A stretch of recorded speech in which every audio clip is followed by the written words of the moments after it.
they were a year ago.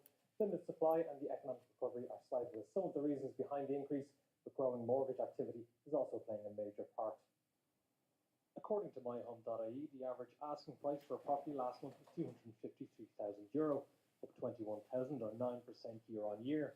In Dublin, the average asking price was €366,000, up 39,000 or almost 12% in a year. That continued a trend of accelerating price growth that began late last year, and it's something that the report's author now expects will continue into 2018. What's really driving that is the mortgage market. This time last year, first-time buyers are borrowing around €180,000. Now they're borrowing €200,000.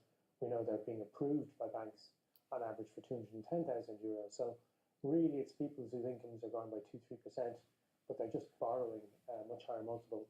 Central bank rules limit mortgage lending to 3.5 times a borrower's income, but at present, bank lending remains well below that cap, meaning there is room for it to expand considerably in the coming months. One thing that may reduce the upward pressure on prices is an increase in the amount of housing in the market, but separate figures from Goodbody will cool any hopes of an immediate increase on the supply side.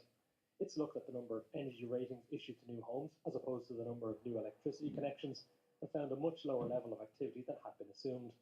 The electricity connections data shows that house completions in 2016 were about 15,000 units. Our BER analysis shows that it was about a third of that, about 5,500 units. So a very, very large difference between the two and has important policy implications. MyHome's own figures also reflect this tightening supply, with the number of listings down 6.5% in the quarter, with just over 1% of the country's total housing stock currently being offered for sale.